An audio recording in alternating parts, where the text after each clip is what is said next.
Welcome, everyone. I know you're listening to this story to fall asleep. So, before we start, make sure to subscribe, like, and comment where and what time you're watching. Now, get comfortable and relax. A loud creaking jolted the man awake from his peaceful sleep. The sound resonated through his house as if someone was walking around downstairs in the living room. Rolling over in bed, he turned to his wife to find her sound asleep. "Karen," he whispered, gently shaking her by the shoulder. "Did you hear that?" She turned away, muttering, "Go back to sleep. It's probably the raccoons again." The man settled back into bed, trying to get back to sleep. But less than a minute later, he heard a loud stop. There was no denying this time that something was there. The only question running through his mind now was, is that noise inside or outside? Throwing the covers off, he hoped out of bed, rushing straight for his closet. Pulling his shirts out of the way, he pressed his thumb onto the panel of his gun safe, unlocking it with a click. He took out his M4 shotgun, racking around into the chamber and turning on the mounted flashlight. If it wasn't just raccoons, he didn't want to take any chances. Closing the safe back, he quietly crept toward the bedroom door, listening for the creak again. He held his breath, waiting for the sound, but it never came. Deciding he needed to go check if his wife was right, he swung open the bedroom door, peering out into the empty hall. At a glance, nothing seemed out of place, and he swore he would have heard if anyone had stumbled up his noisy staircase. Looking down at the staircase, he was annoyed it was his problem to deal with now. Heading down to the main floor, he kept his eye on the glow of his flashlight, trying his best to move quietly. Despite his best efforts, the steps let out creaks and squeaks every other step. At the bottom of the stair, he stood still again, patiently waiting for any sounds, scanning over the living room. Standing in the stillness of the night, he almost managed to convince himself to just go back to bed. That his wife was right, and the raccoons were just being mischievous tonight. Then a crash came from the back of his house. It was so loud, the man wondered if a tree had fallen on his deck and how his wife could stay sleeping through all of this. Moving carefully, though the house, he headed toward the back deck off the kitchen. The crashes and creaks had settled, letting the quiet of the night return. As the man got closer to the glass doors leading out to the deck, he could hear a faint crunching. It was a relaxing sound that let him relax, loosening the grip on his shotgun. His wife must have been right. It wasn't an intruder, just a rowdy animal stopping by for a late-night snack. Still, while he was here, a quick shine from the flashlight mounted on his gun ought to scare off the critters and let him get back to sleep. The man panned his flashlight out through the glass doors, expecting to see a frightened raccoon scurrying off the deck. Instead, light illuminated onto 4 narrow fleshly legs, holding up an amorphous sack of flesh. A long neck sprouted from the body, precariously holding up a head with a sagging face. The creature looked back through the glass with a raccoon tail dangling from its mouth. Hollow eyes looked into the light, and the face seemed to smile, tilting up the sagging corner of its mouth.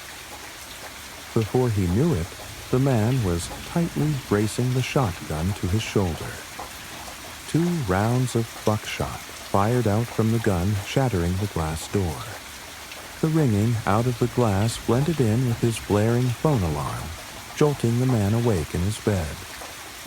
Fumbling to turn off the alarm, he sat in bed, wiping the sweat off his face, confused at what was going on. It was just a dream, he told himself, but it felt so real. His hands were trembling, and he could still feel the tension in his shoulder from firing the shotgun. He turned toward his wife, but she wasn't in bed. Dragging himself out of bed, He threw on clothes, hoping talking to his wife would bring back the feeling of normalcy. Getting ready for the day felt heavy, like moving through a fog as if this was the dream and not last night. Heading downstairs in the light of day, everything seemed normal through the house, but he couldn't shake his dream. His wife was waiting for him in the kitchen, buttering some toast. He was about to sit down, but found himself heading to the glass doors. "Is everything okay?" she asked. "I just had a bad dream." Compelled to check out the doors, pressing against the glass. Everything seemed fine, but touching the glass brought back the memories rushing from his dream. Still in the effects of the heavy fog, he headed back upstairs to his closest, examining his gun safe. Opening up the safe, he backtracked through last night's events. Holding the shotgun in his hands, he clung to the fading memory. He told himself again that it was just a dream as he unloaded his shotgun, counting the rounds. All the rounds were accounted for, making him feel more than a little silly for checking. He loaded them back into the shotgun, not sure what he had been expecting. Placing the shotgun back in the safe, the box of shotgun shells on the bottom shelf seemed ajar. He figured he must have bumped it taking out the shotgun, but after seeing the box, he couldn't stop himself. Opening the box, he counted through the remaining shells, and 2 were missing. Susan Grayson started her day with a cup of coffee, and whatever her youngest child would not finish for breakfast, as she rushes him and her oldest out the door and into the car to ensure they would not for school. While dropping them off, she would meet up with the rest of the PTA moms to catch up on things. It was usually gossip or what the next fundraiser goal would be, and who would be baking what. "By the way, Susie," her childhood friend Helen spoke up, getting her attention, since she had been zoning out during the whole conversation that always left her out every time. "Yeah?" Susan cleared her throat and looked up from her thermos of now cold coffee. "Well, my next-door neighbor, the one with the Tesla. She asked if I wanted to join her book club. They found this old book that has never been released to the public before." Helen twirled a blonde curl around her index finger as she spoke, looking at each one of them, trying to see if anyone was interested in joining as well. But they all declined. Susan frowned, seeing the disappointment on her friend's face, and placed a hand on her shoulder. "I will join the book club with you. I have some free time when Tom comes home from work so he can watch the kids for at least a little while." Helen's bright eyes light up. "Thank you, Susie. I knew I could count on you." She nodded and proceeded to leave the school and head home for the day. Susan went about her day doing her daily chores and planning out what to make for dinner that week, since she usually packed leftovers for lunches. When Tom came home with the kids, she walked up to him, giving him a big hug and asking how his day went. He gave her a tired nod, and as usual, it was work response. Susan smiled and held his hand for a short while before he went to go shower and sit down to dinner with his family. During that time, she would bring up the book club. Helen asked if I would join a book club with her. Susan casually brought up poking her fork into the green beans on her plate. Tom tilted his head to the side, chewing a bit of meatloaf before responding. The blonde? I honestly did not think she had ever picked up a book before. The children snickered, and his wife pouted. "Thomas." She scolded, and he shrugged, taking another bite before sipping his drink. He always disliked Helen, ever since they had met back in high school when she had introduced Tom as her boyfriend back then. Tom told Susan that Helen was clingy and always got her into some type of trouble. "If you want to go, I don't mind watching the kids for a while." "Thank you." Tom nodded and finished his meal, gathering up the empty plates to wash them in the kitchen. The following day, Susan met up with Helen to walk over to her next-door neighbor's house. A woman with dark, slicked-back hair tied into high ponytail answered the door. "Helen, it's so good to see you." She greeted with a smile, and it faded when she looked at Susan. "Oh, you brought a friend with you." "Was that okay? I am sorry, I should have asked." Helen pouted, and the woman brushed it off. "It's perfectly fine, the more the merrier." The woman muttered and looked at Susan with a forced smile. "Welcome to the book club." Susan shuddered at the look this woman was giving her, and knew that she defiantly did not want her here. Helen gave her a reassuring look and led the way inside, where they joined a few other women in the living room. "Everyone, this is Helen and Susan Grayson." The woman sighed and rolled her eyes. "Mrs. Grayson." Some greeted her, while others ignored her and put their attention on Helen. Susan was used to being ignored, but this felt off. Yes, she was used to Helen getting all the attention wherever they went, but they seemed obsessed with her for some reason. Could this book club be some sort of guise to cover up a cult? Now, let's begin reading from the book. The leader of the book club began taking out a leather-bound tome. The front was scarred, and cracked a lock on its surface, long broken and forgotten. When she opened it, the tome's pages were yellowed and brittle, filling the room with scents of dust and decay. She sat upright with a smile on her face, reading aloud in an unknown language. It did not appear to be Latin, nor anything she had ever heard before. A few of the other women clapped their hands and saying something which was like an amen. Helen tilted her head and clapped along with them before speaking up. "What's the translation?" The woman looked up from the book in her hands to the blonde and smiled. "We do not need a translation to know what the words mean, Helen. If you close your eyes and open your heart, you can feel them. You can hear his voice speaking directly to your mind." She smiled, and her eyes locked on Helen's. "Who is he? You said that you can hear his voice." Susan spoke up, causing the others to look at her. The woman closed the book, and a look of disgust spread across her face. "You have just joined us, and yet you dare ask what his name is. First, you must prove yourself before we will ever allow you to utter his name." "Prove myself? We just joined today." Susan thought to herself, raising an eyebrow inquisitively. The woman held her head high and looked away, her eyes settling on the group. "You are dismissed for today. Please return next weekend for another reading." As Helen and Susan left together and out of earshot, she spoke up. "There is something wrong with that book club." "Oh, you're just imagining things." Helen brushed her off with a sigh. "Helen, I'm telling you, those people are a cult." The blonde stopped in her tracks, looking at her childhood friend Susan.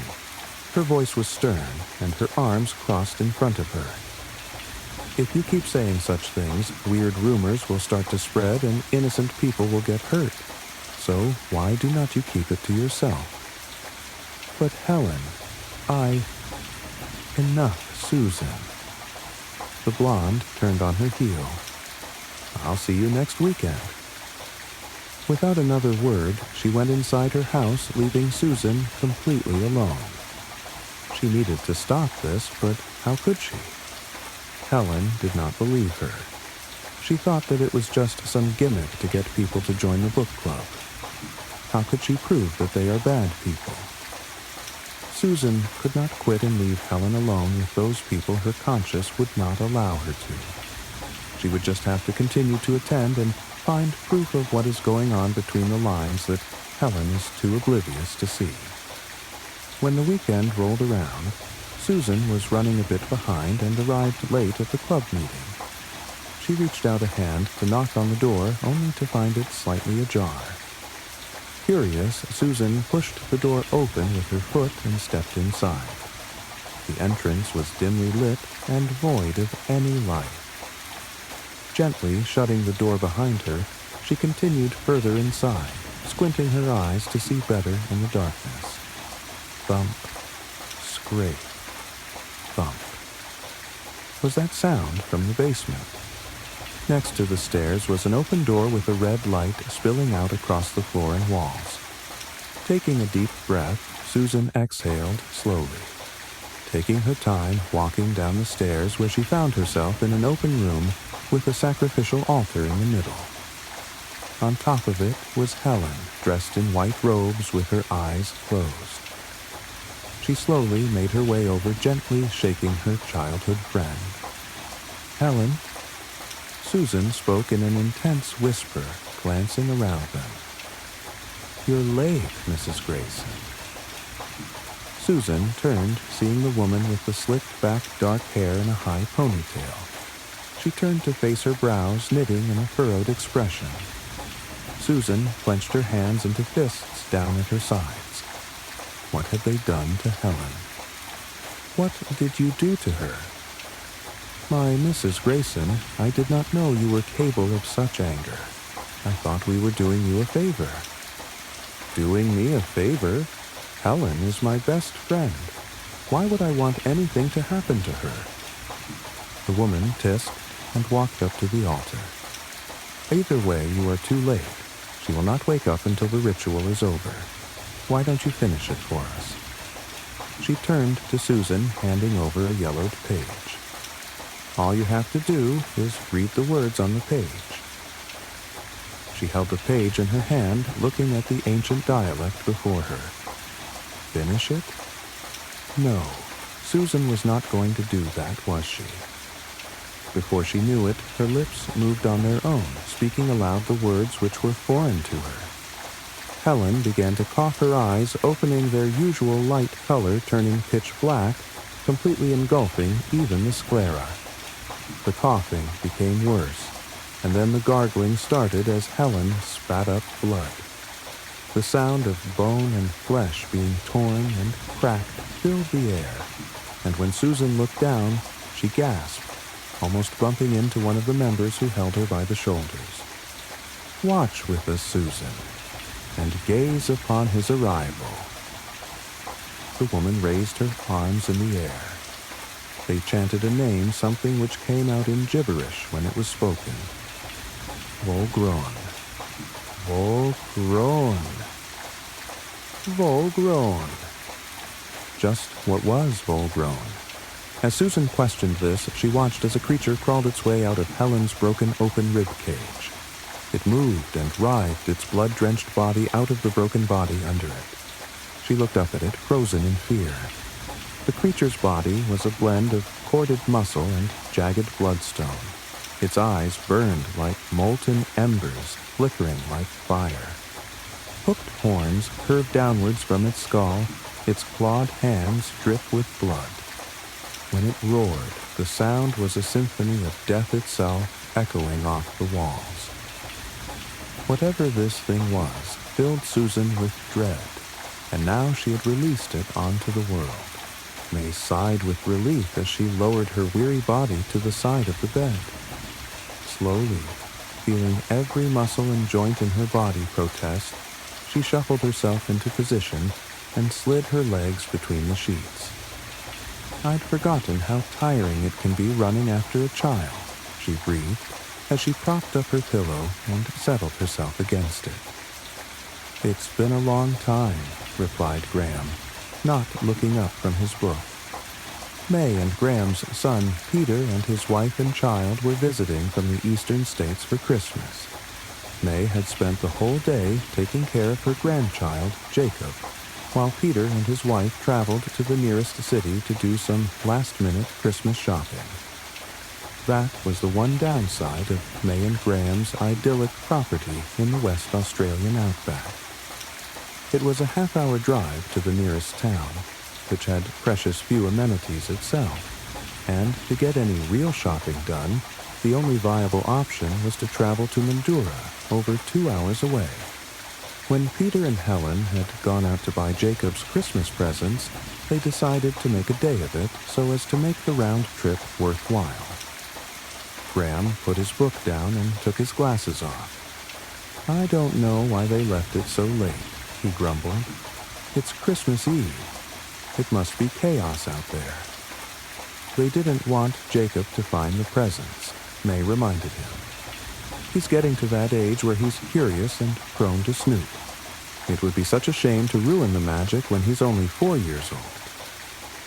May became misty-eyed as she remembered her son at that age. I'll never forget the wonder in Peter's eyes on Christmas morning when he woke up to a pillowcase full of presents from Santa. That's one thing you haven't forgotten, at least. Graham responded a little gruffly, but then he turned to May and smiled, squeezing her hand. It's good to remember those days. The couple sat in companionable silence for some time before May asked, "How did you manage to hide the Christmas gifts from Peter?" At this, Graham laughed. "Your mind is playing tricks on you again, love. You were the one who organized Peter's Christmas presents." May frowned. "No, that isn't right, is it? I bought Peter's Christmas present from us, but you arranged all the presents from Santa." Graham shook his head firmly. "No, that wasn't me."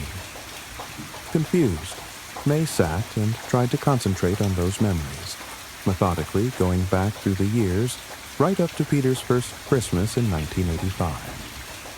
A creeping sense of dread trickled through May's body. She was so sure she hadn't bought Peter's Christmas presents herself, had no memory of placing them under the tree. But who did? Out here in the middle of nowhere, or near enough to. Who else even could have? As if reading her thoughts, Graham suggested, perhaps it was Santa Claus. "Don't tease," snapped May, hating how thin and querulous her voice sounded to her own ears. "I hate it when you tease." Graham just laughed softly. That feeling of dread settled firmly in May's chest, tugging at her heart. She suddenly felt that she couldn't possibly sleep. "I'm going to wait up for Peter," she announced. "Don't be like that," Graham cajoled. "You're just misremembering things again, that's all. Come back to bed." "What? No, that's not it," May lied. "I'm just worried about Peter and Eileen. I want to see that they get home safe." Graham grunted at this. "All right then, love. Just try not to wake me when you come back to bed. Early morning tomorrow." He rolled over and almost immediately began to snore. The tightness in May's chest loosened somewhat. May padded out to the living room in her fuzzy slippers. She stood there indecisively for a moment before creeping up to the room next to hers and Graham's and opening the door ever so carefully. The curtain in this room was open, and the moonlight streamed through, illuminating the form of her slumbering 4-year-old grandson. May smiled softly as she watched the steady rise and fall of Jacob's back as he lay belly first on the bed that used to be his father's. May's heart swelled with love and pride. She couldn't believe how much Jacob had grown. It seemed like only a moment ago he was a newborn. In fact, it didn't really seem like that long since Peter himself had been this age. The thought brought a tinge of sadness to her mood, and her smile faltered somewhat as she gently closed the door and moved back to the lounge room. Shuffling up to the sofa, May made sure to turn on the lamp rather than the room light so as not to disturb Graham or Jacob. She settled into her usual spot with a sound somewhere between a wheeze and a sigh. Why was it that she didn't seem to be able to do anything these days without an accompanying sound breaking forth unintended and unwanted? How long had things been like this? When had she become old? May picked up the magazine that was sitting beside her, but almost immediately put it down again, listlessly. She cast her eyes around the room, and they settled on the Christmas tree, its little yellow lights twinkling merrily. The base of the tree was cluttered with wrapped gifts, and right up front and center was Jacob's still empty Santa sack that he had placed out with such excitement several hours ago before May settled him for bed. May thought again of her conversation with Graham a few minutes earlier. Perhaps my mind is slipping, she mused unhappily. The rest of me seems to be anyway. As she thought this, May found herself starting to doze. Her dreams always began the same way, abstract and fragmented. Images and sounds flashed through her consciousness so frantically that she was never able to grasp onto any one thing, certainly not long enough to be able to remember when she awoke. Gradually, though, the dream seemed to choose its form and crystallize. Tonight, May dreamt of this very house, not the way it was now, all decked out in its Christmas finery, but the way it was when she was a child living there with her own parents. As with most dreams of her childhood, it was a happy one. She dreamt of her father picking her up and spinning her through the air when he returned from his farm chores. She dreamt of her mother's apple and rhubarb pie and of standing on tiptoes at the kitchen bench to watch as her mother neatly crimped the edges of the pastry with her worn but still deft fingers. There were no siblings to dream of course, but there was a seemingly endless stream of cats. Snowball, Gretchen, Rugby, and all the others, each making a brief but touching appearance, all remembered fondly. She dreamed also of her dearest friend who had once lived there, too. Her happy friend with all his arms for hugging and his wrinkled, jolly face so big it seemed to fill up the entire room as he smiled and smiled and smiled. May awoke with a start, and with one name on her lips. "Mr. Spindle," she whispered reverently. How long had it been since she had last thought of her old imaginary friend? She hadn't forgotten, though, she realized with a kind of pride. He'd been waiting for her all this time at the very edge of her subconscious. She got up to make herself a cup of tea. The kitchen had changed since she was a child, but perhaps not as much as one might expect. The benches and cabinets were all the same, and although they had installed a new gas oven some 20 years ago or so, the old wood-fired stove still occupied its place against the back wall. Sometimes, on cold winter days, they would light it to warm the place up. It was hot and muggy tonight, of course, so the wood stove remained cold and empty. May lay a hand tenderly on its surface as she waited for the kettle to boil. That's where Mr. Spindle had lived, behind the oven. May had been a lonely child, with no siblings of her own, and no other children at all within a reasonable distance. She had cats, but cats weren't always the warmest of companions, especially for a young child. And so she had invented Mr. Spindle. Mr. Spindle was big and friendly, and smelled like cinnamon toast.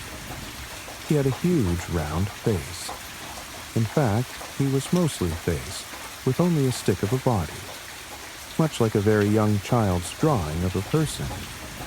He could make himself flat like a picture, too. He would shrink himself down and fold himself up so that he fit neatly in the narrow gap between the stove and the wall. May made her cup of tea and sat down at the kitchen table, all while looking at the old oven. These days, May often found that memories did not come easily. She had to focus carefully to ease facts and forms out of the tangled mass of her own mind. And even when she was sure of herself, Graham often insisted she was wrong. After her dream, though, the memories of Mr. Spindle came, if not flooding back, then at least trickling like a clear creek. May remembered, for instance, that she used to write letters to Mr. Spindle.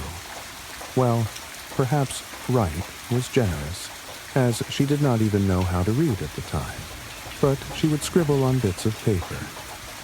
When she was sure her mother wasn't looking, she would open up the door to the oven and slip the notes into the fire. Mr. Spindle would sometimes leave her gifts in return. She would reach behind the oven and find some gum nuts or scraps of paper bark, the shimmering feather of a satin bowerbird. Sometimes there were even small toys, little dolls made from wooden clothes pegs, a tiny teddy bear. May frowned a little at this memory. Where had the gifts come from? She could imagine putting the things from the garden there herself, even if she could not remember doing so. But what about the toys? It must have been her mother, she decided. Her mother must have noticed her playing around at the back of the stove and decided to join the game. This didn't feel quite right. Her mother had been a serious, though loving, woman, and not given to whimsy. In fact, May had the sense that had she known May was messing around the stove, she would have gotten a stern talking to. Could she really have been hiding a lighter side all along? It must have been her mother. Or perhaps it was her father. May sighed heavily. Perhaps she really was losing her memory. She tapped her fingernails absently upon the kitchen table, and gradually the tapping became a tune. May started to hum until, eventually, words came. Mr. Spindle is neat as a pin. He has a great, big, funny grin. Mr. Spindle lives behind the stove. He is very, very, very old. Mr. Spindle brings me gifts and toys. He does not even have a voice. Mr. Spindle is my dearest friend. He'll be there with me at the end. May chuckled softly to herself. Why was it there always seemed to be a macabre tinge to the imagination of children? Were they even aware of it? Was she when she sang the made-up song happily to herself as a child? May looked at the kitchen clock as she drained the dregs of her tea. Past midnight, and still no sign of Peter and Eileen. She had waited up for 4 hours now, if you excused the period when she had dozed off. Anxiety tugged at May's chest, but she chastised herself. He's a grown man. He can look after himself. She shuffled back into the lounge room and settled herself once more on the couch.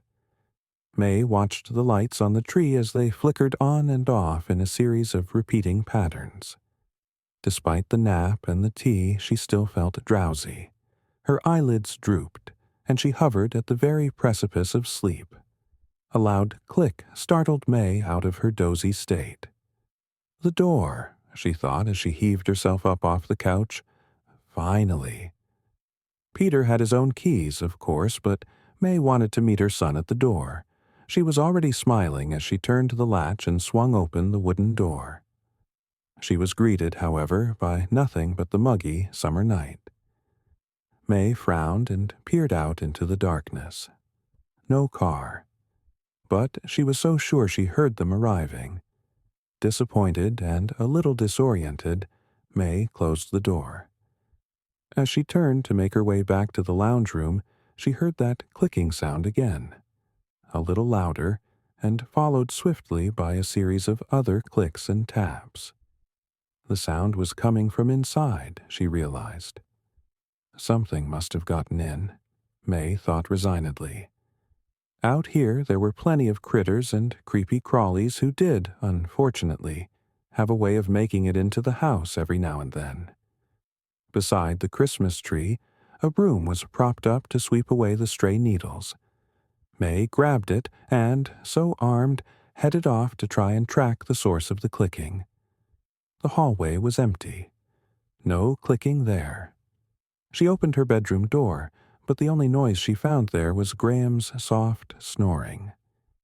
May approached the sewing room, where Jacob was sleeping in his father's old bed. She decided against opening the door and instead pressed an ear to the thin wood and listened. Nothing. May let out a little huff of frustration and decided to give up and return to the lounge room. As she made her way back, she heard the noise again coming from a little further up the hallway. The kitchen. May left the light out as she entered the kitchen. She didn't want whatever had broken into the house to scuttle off under the fridge before she had a chance to get at it. Besides, the tree lights in the adjoining lounge room gave off sufficient, if inconsistent, lighting for her to make her way. May's eyes swept the room as she entered, running along the skirting boards, around the window frames, even across the ceiling. She sniffed, and was met with a smell like slightly burnt toast. Surely she hadn't left the toaster on. She looked at the kitchen bench and saw the toaster, inert and tucked safely away. May's heart began to pound as the smell intensified. Could it be a stroke? Is this really how it all happens? She could hear the clicking noise still, but it no longer held her attention. Frantically, her eyes flickered to the gas stove, also off, before finally alighting on the old wood-fired oven. May froze. Something familiar but impossible was creeping out of the space behind the oven. A number of limbs, too many, too long, and with too many joints, seemed to unfold out of the shadows. They clicked and creaked as they stretched further out into the kitchen. Each limb ended in a kind of pincer, and each pincer held tight in its grip. A toy, a fluffy teddy bear, a tiny train set, even some sort of handheld gaming device.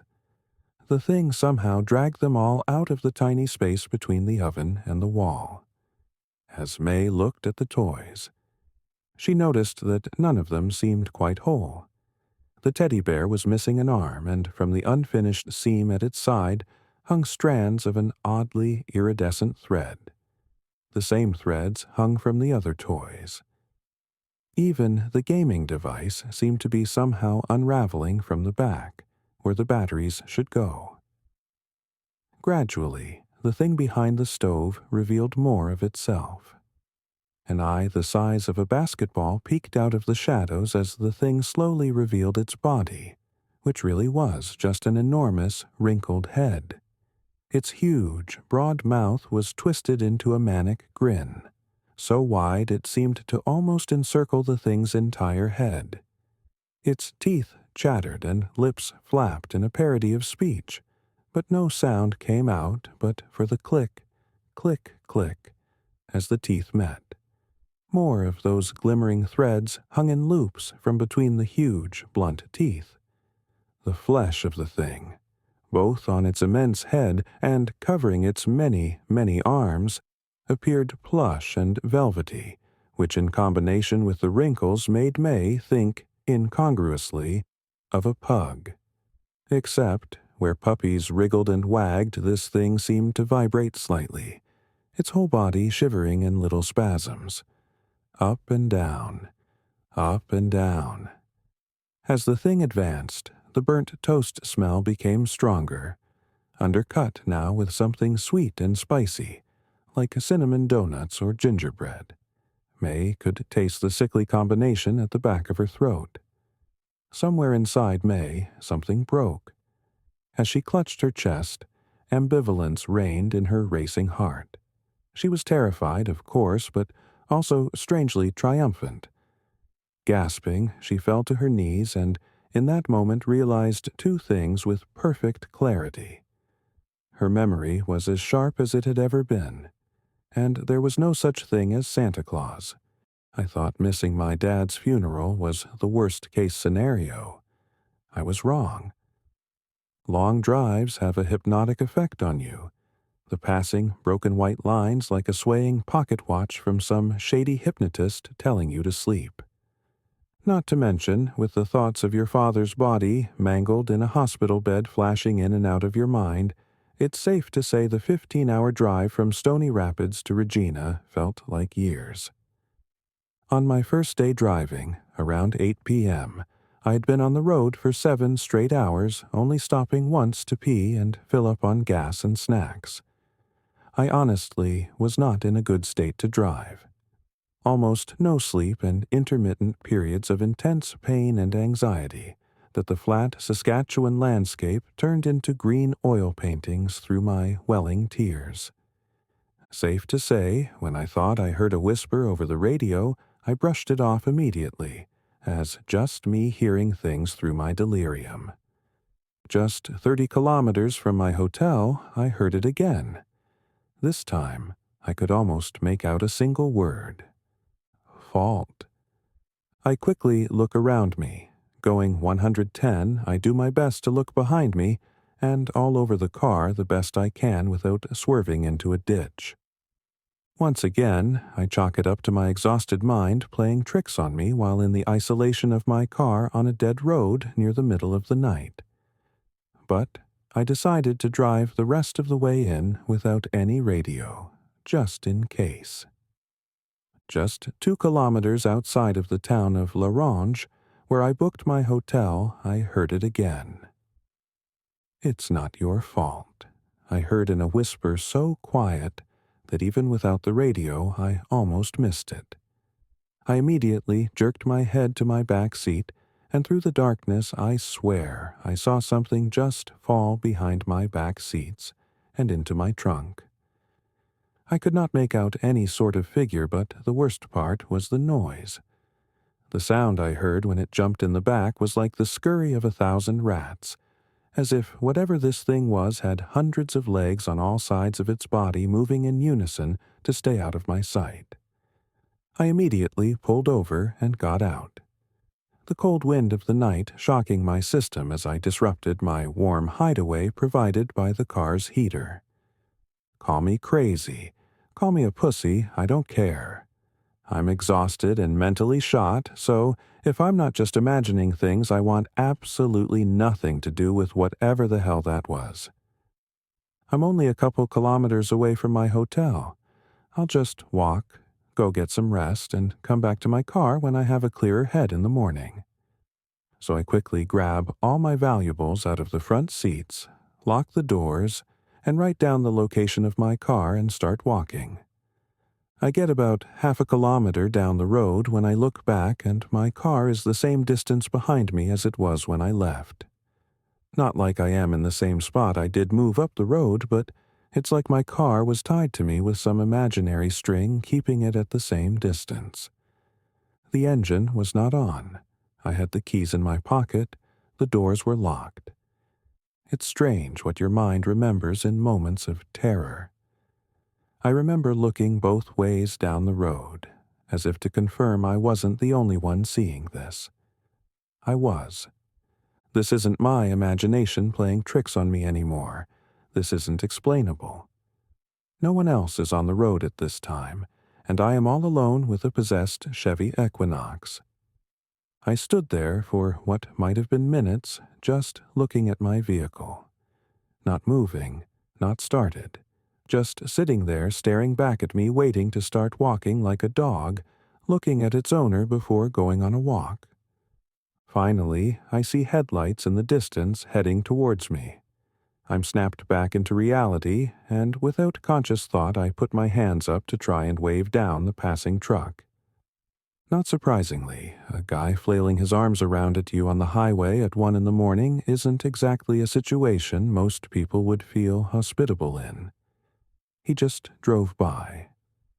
That didn't overly shock me, but what made my bones tense in fear was what I saw in my car as he drove past.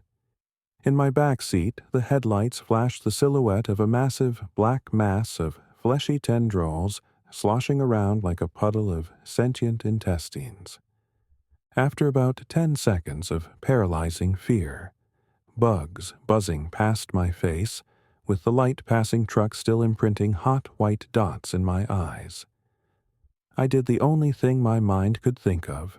I ran. Never looking back, that thing could have my car. I don't care anymore. I ran and ran and ran until finally I got to the hotel. Running past several other cars in the parking lot over to the check-in desk on the far southern side of the parking lot, with the hotel to the north. Only illuminated by the 3 street lights above the parking lot and the spattered lights of occupied hotel rooms. The sight of the lights in the checkout office gave me a feeling of relief sailors must feel after seeing the shine of a lighthouse after clearing a severe storm. I ran up the check-in office and, bursting through the front door, nearly giving the clerk at the front desk a heart attack. The clerk was a 20-something kid with long blonde hair with headphones in and a Dead Kennedys t-shirt on. "You good, bro?" he said, taking out one of his AirPods. "Check in for McNeil," I said through my heavy breathing, slamming my ID on the desk. Okay, the clerk responded, looking around as if he wasn't sure I was just some hallucination from the drugs he was obviously on. "Room 4E, just up the stairs to the north and down the hall," he said, after an agonizing 20 seconds of him looking at the computer and before handing me the keys. I grab the keys, and as I turn around and walk out to the stairs outside, I look out at the parking lot and see a white Chevy, just sitting directly in the middle of the parking lot. There were a few other cars in the parking lot. I only saw it from the side, so I wasn't certain it was mine. I was exhausted. I could barely see straight. I had just ran for 20 minutes straight, and I had experienced something I couldn't even explain with a clear mind. I had no plan, but for whatever reason I began to walk towards the car to check the license plate and confirm it was mine. It was. I walked up towards the side of the vehicle, and as I made my way to the back I saw the whole thing shift side to side, as if whatever this thing was staring at me, following me completely by rotating its entire body to face me. I could see its jet-black, slimy tendrils illuminated by the street light further down the parking lot, slinking forever forward as if it had no end. Its disgusting form faces me like an unholy abomination that defies all logic, looking at me destroying my concept of biology and reality just by existing. My mind became a blur. Everything that had happened to me over the last few days hit me all at once like a runaway train. I was overcome with emotions and my knees buckled. I was now on my knees in the middle of the parking lot, that thing looking over me as if I was bowing to its command. Just then I was startled out of my trance by the front desk clerk suddenly appearing in front of me, giving me a look of concern with his headphones in his hand, though I could still hear the heavy metal instrumentals blaring through them. It seems my existential crisis in the parking lot looked like something he should probably deal with from his desk window. "Hey man, do you need me to call someone for you?" he said sincerely. I looked up at him and somehow felt a moment of comfort. This kid seemed genuinely concerned for me. Maybe he'll understand. Maybe if I explain to him what is happening, we can figure a way out of this situation together. Just as I had this thought and opened my mouth to speak, I noticed the door to my trunk behind him open slightly. "Look out." Before I could even finish the two words, the creature in my back seat had slipped one of its hellish tentacles out of the back and slit the clerk's throat from ear to ear, before slowly slipping back into the trunk of my car, using it as some sort of protective shell. I'll never forget the face he made. The look of concern was replaced with shock and terror in the blink of an eye. Blood spurting out of his now open carotid artery with the rhythm of his slowly dying heartbeat. I just sat there on my knees, the brief second of hope I had dying as quickly as he did. As the kid fell to the floor, blood pooling like a lake, I still sat there motionless. Some desperate part of me wanted this to still be a dream or some fucked up hallucination brought on by grief-induced exhaustion. As much as I tried to wake up or confirm to myself this wasn't reality, the kid's lifeless body still lay in front of me, growing whiter and whiter with every passing second. Just as my reality was once again collapsing, my driver's side door opened. "They're gonna blame you for this, you know," a high-pitched voice whispered in my ear as if right behind me. "No, they won't. You did this." "Not me," I shouted back. As a result of my shouting, several of the occupants of the hotel rooms around me turned on their lights, some looking through the drapes at the commotion. "You think they'll believe you?" It responded, seemingly genuinely curious of my response. I didn't say anything. They wouldn't believe me. I looked around the parking lot. There were no cameras, several people watching now. All the police would see is a man going through mental anguish and a kid with his throat slit in the middle of nowhere. "Just drive to the police station. I'll be in the back seat. You can show them firsthand you're not crazy and you didn't do this," it whispered. I was now rocking back and forth in complete hysteria. I don't know if I was mentally shot or I had subconsciously completely given up at this point, but I began to consider it. Realistically, it was right. What options did I have? Either I could get in the car and probably be killed, or I could go to the police alone and try to explain myself and be disowned from my family and locked away in a mental institution or prison for the rest of my life. No matter what my life was over, I couldn't live with the guilt that I had inadvertently led this kid to a gruesome death. I had to tell someone I couldn't live this way. Either I come clean or I die, and both options seemed equally dreadful. So, against all of my body screaming at me to stop, I got in my car.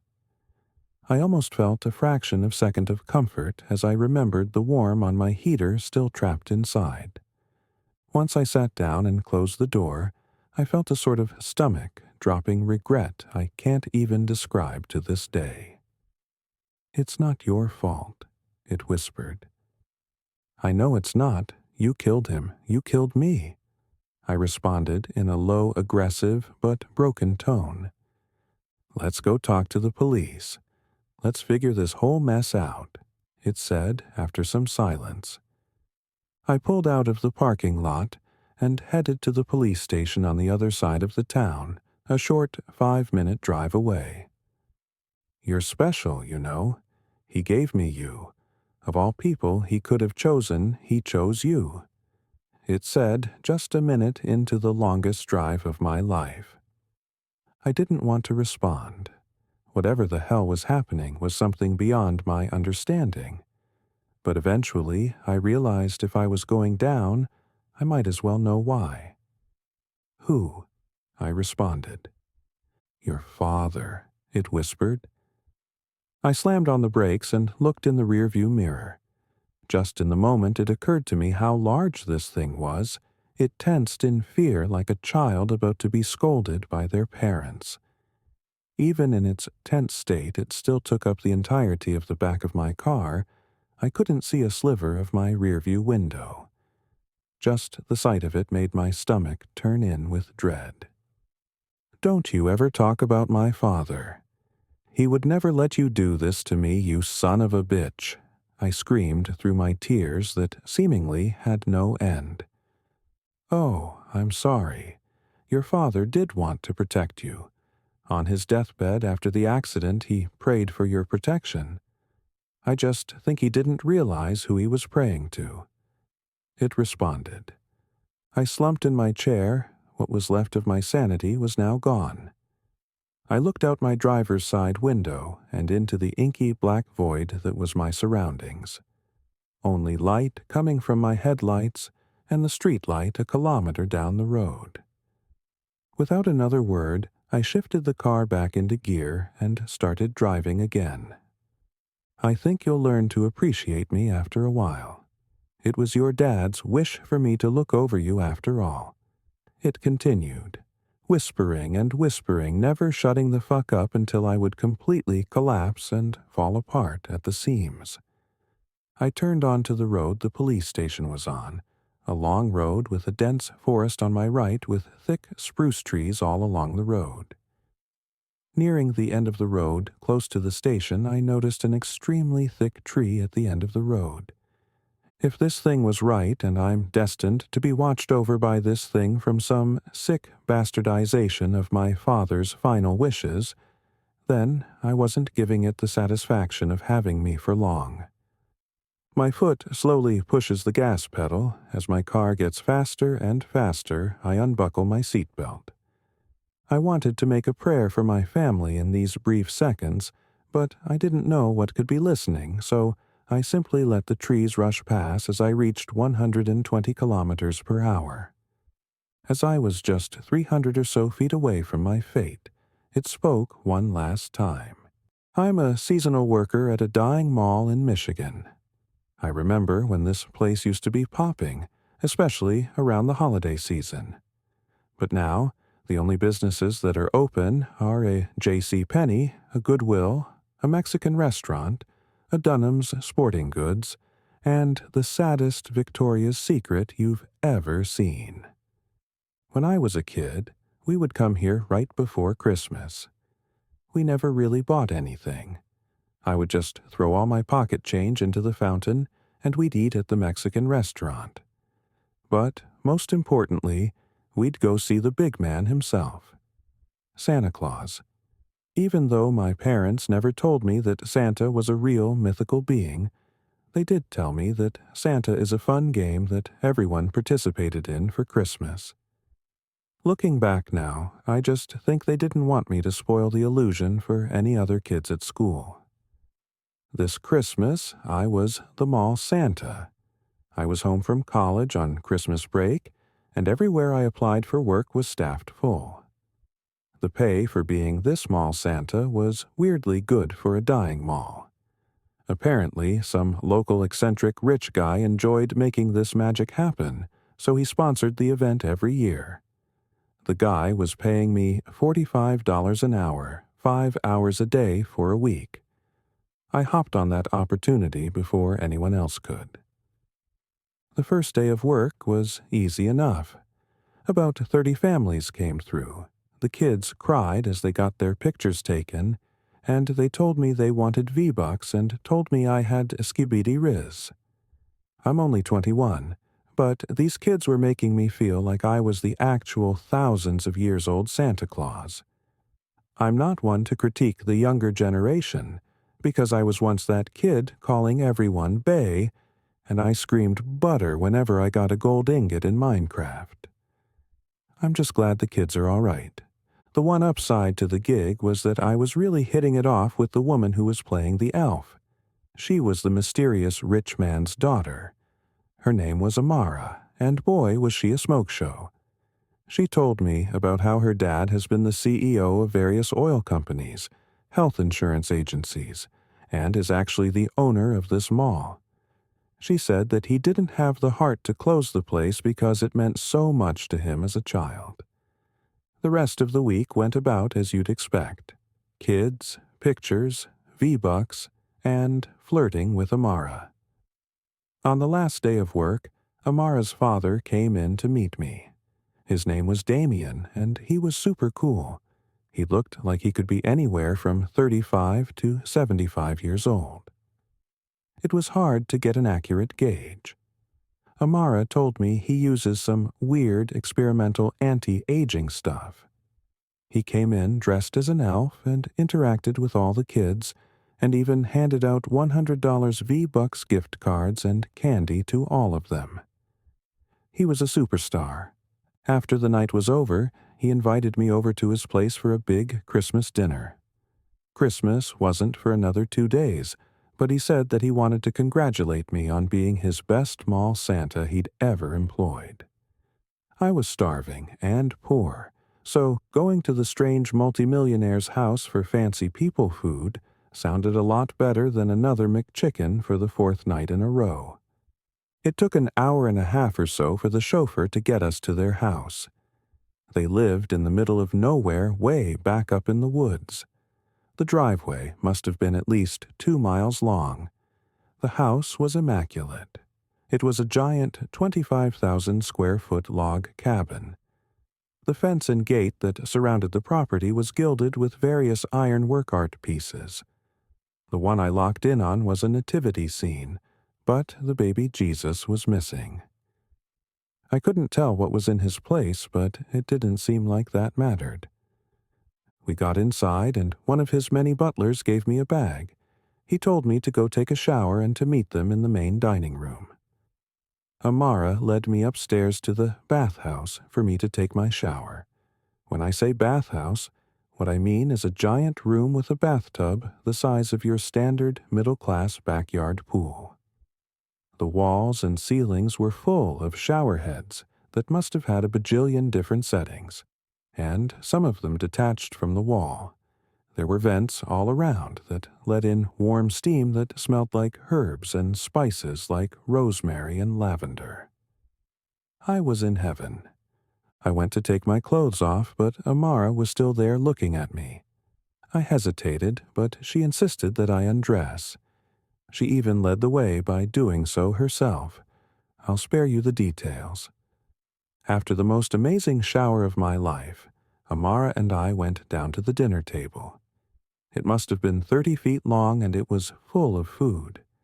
5 turkeys all cooked in different styles, 5 vats of mashed potatoes, a bunch of freshly baked bread, mashed butternut squash, veggie platters, 3 hams, lamb chops, beef Wellington, and desserts on desserts on desserts. It was amazing. I ate and ate and ate.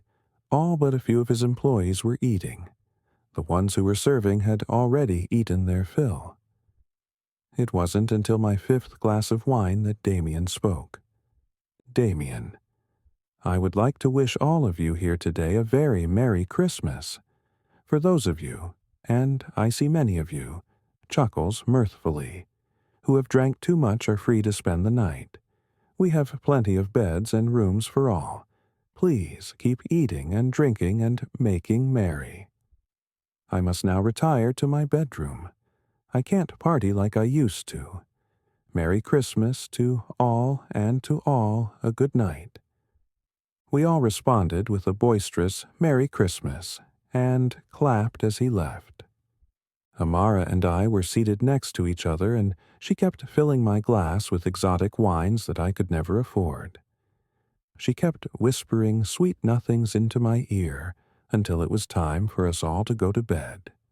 She led me to a room that was styled to look like a small, cozy cabin, complete with a fireplace and bearskin rug. Although she offered to stay the night with me, I was too drunk and too tired to partake in Yuletide carols, if you catch my drift. She kissed me and told me good night. As soon as my head hit the pillow, I was out like a light. I woke up around 3 a.m. with a start. I was disoriented since I wasn't in my own bed, but I quickly remembered where I was. I rolled over in the king-sized bed and saw someone laying in bed next to me. The figure was facing away from me, so I couldn't tell who it was. I assumed it was Amara until I heard them speak. Damien, you know, I really did like you. And with that, I jumped out of the bed and ran for the door. When I flung it open, I saw Amara was there. She stabbed me in the neck with some kind of syringe, and within seconds I was slumped over on the floor, still very much conscious. They dragged me down to the basement and chained me up to some pipes that were running along the ceiling. Me. Why are you doing this to me? Damien. Well, we gotta stay young somehow. You see, Amara and I are very old. I'm not a CEO, and my name isn't Damien. It's Dieva. It was Raeva, and I am what you call a Dieva. I'm the last of my kind, so I've taken my classification as my proper name. Me. That doesn't answer my question. Please, just let me go. I'm sorry. Dieva, we've been beaten down and forgotten by your world. You know, around this time of year, we used to be lauded by occultic sects, praised, adored. Now you humans honor that startup god Jesus and that fat red saint. We need your soul. Then his nails elongated into talons, his teeth into fangs. Amara's beautiful form morphed into a grotesque and hideous hag. They both latched their maws to my neck and began to drink. Just before I was about to pass out, they detached. Diva. The soul resides in the blood. It's the tether between this world and the unseen realm, where the divine meets the material. We're going to finish you off on Christmas. Have a good night. Christmas Eve was not enjoyable for me. The butler's force fed me sweet fruits, wine, and bread to get my blood to be more delectable for Diva and Amara. I tried to resist by forcing myself to vomit, but it was no use. They just cleaned me up and stuffed me full. I was about to consign myself to death for tomorrow until I heard a struggle. I heard clanging and clashing. The torrent of footsteps made such a clatter above my head. I began to scream for help. Then it went quiet. It was as still as a crypt in the sticks. Suddenly, I heard loud jingling heavy footsteps coming down the stairs towards the door that led into my prison. The door opened and the body of Diva appeared. His eyes were rolled back into his head, and he had a huge piece of coal jammed into his mouth, complete with a broken jaw. Then in walked a man clad in red. Ho, ho, ho! Merry Christmas! Need a lift? A white 1981 Oldsmobile pulled into the front of Lone Oak Middle School. A disheveled man in his mid-30s looked over at his daughter, who still sat in the passenger seat, her arms crossed, and a scowl plainly on her face. "Scarlett, I am sorry. I could have sworn that I set my alarm last night." Leo Parker apologized as he watched his daughter unfasten her seatbelt. She tossed her hair over her shoulder and grabbed her backpack. "I can definitely say goodbye to my perfect attendance record," Scarlett mumbled under her breath. He frowned and brushed a hand through his hair. Leo knew this was important to his daughter, but he did not know what more he could do to apologize. "Why don't we get ice cream from the Cone Zone after school? Will that make up for it?" "Dad, I haven't been there since I was like 4.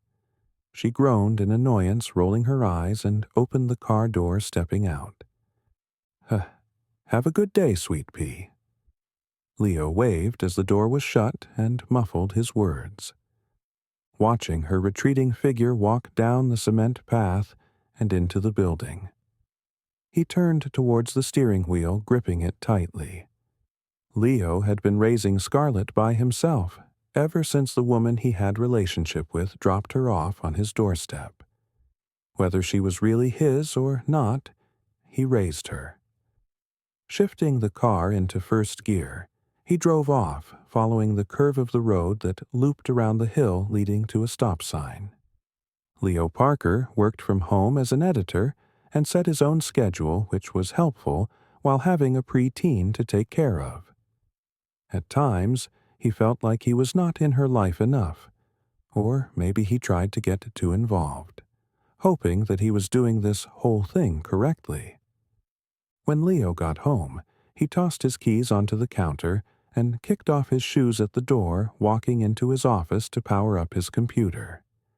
He opened his email and noticed that a writer reached out to him about editing a short story of theirs to be sent to a magazine, Tilted Bones and Birch Trees. As he was reading over it, the premise was about Baba Yaga from Slavic folklore. He remembered the stories his grandmother had told him about her, mostly to get him to behave, and other times to warn him.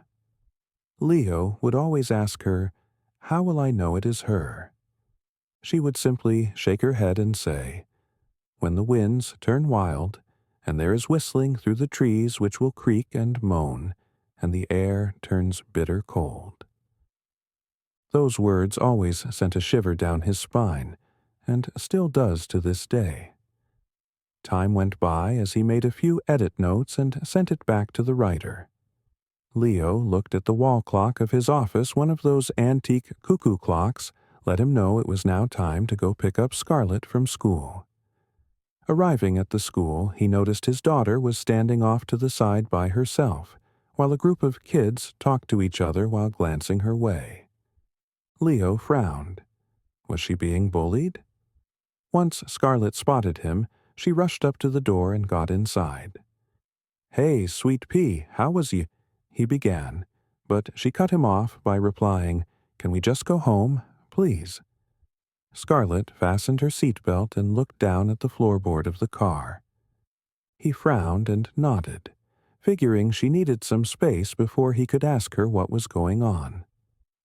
When they got home, Scarlett went directly to her bedroom and shut the door behind her. With this time, Leo decided to make them some dinner, one of his daughter's comfort foods. Whenever he felt down, it always helped put him into a better mood. Taking out the ingredients together, he got to work. Scarlett slinked out of her room to peer into the kitchen from the archway leading into the kitchen.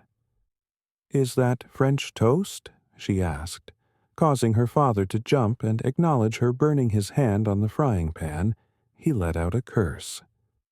Leo rushed to the sink, turning on the cold water and holding his hand under it. "It seemed like you were having a bad day, so I thought you'd like one of your comfort foods." Leo smiled, cutting off the water and drying his hand off on a hand towel. She smiled and scratched at her left arm. "Thanks for doing this." He nodded. "Of course, sweet pea." While they ate, Scarlett opened a bit about her day as she sketched in her drawing pad. She recently had one of her drawings displayed for a contest, and it was stirring up a fuss because of the subject itself. Scarlett had chosen folklore as her theme, and drew Baba Yaga. Students were saying that it moved, or sometimes the figure went missing. They began calling her a witch, a freak.